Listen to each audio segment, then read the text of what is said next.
குருவோடைய தன்மையில சுக்கிரனுடைய அமைப்புல இருக்கு. குருவுக்கு சுக்கிரன் 4, இவருக்கு 10. 10னா என்னங்க? தொழில் ஸ்தானம்.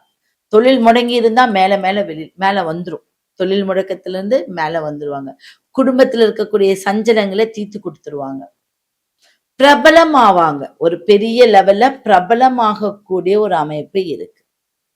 மற்றவர்களை கவரக்கூடிய பேச்சு இருக்கு, ஆன்மீகம் இருக்கு, மீடியாக்கள், திரைப்படம், புகைப்படம், இதுல எல்லாம் நல்ல ஒரு ஆற்றல் மிக்கவர்களா இருப்பாங்க.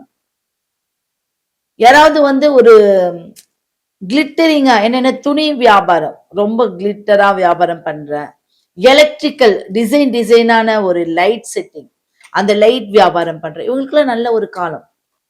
அப்ப இந்த காலங்களை கொடுக்கக்கூடிய குரு பகவான் பயிற்சி தான் இந்த துலாத்துக்கு, அதுவும் இல்லாம சுவாதி நட்சத்திரத்துக்கு இருக்கு. நீங்க செய்ய வேண்டிய ஒரே விஷயம், கன்னிமார் லக்ஷ்மி நரசிம்மரையும் கன்னிமாரையும் வழிபட்டு வர வேணும். கன்னிமார் தெய்வம் தான் உங்களுக்கு அற்புதமான உங்களை பிரபலமாக்கி விடுவாரு. அவங்கள நீங்க என்னைக்கும் மிஸ் பண்ணக்கூடாது.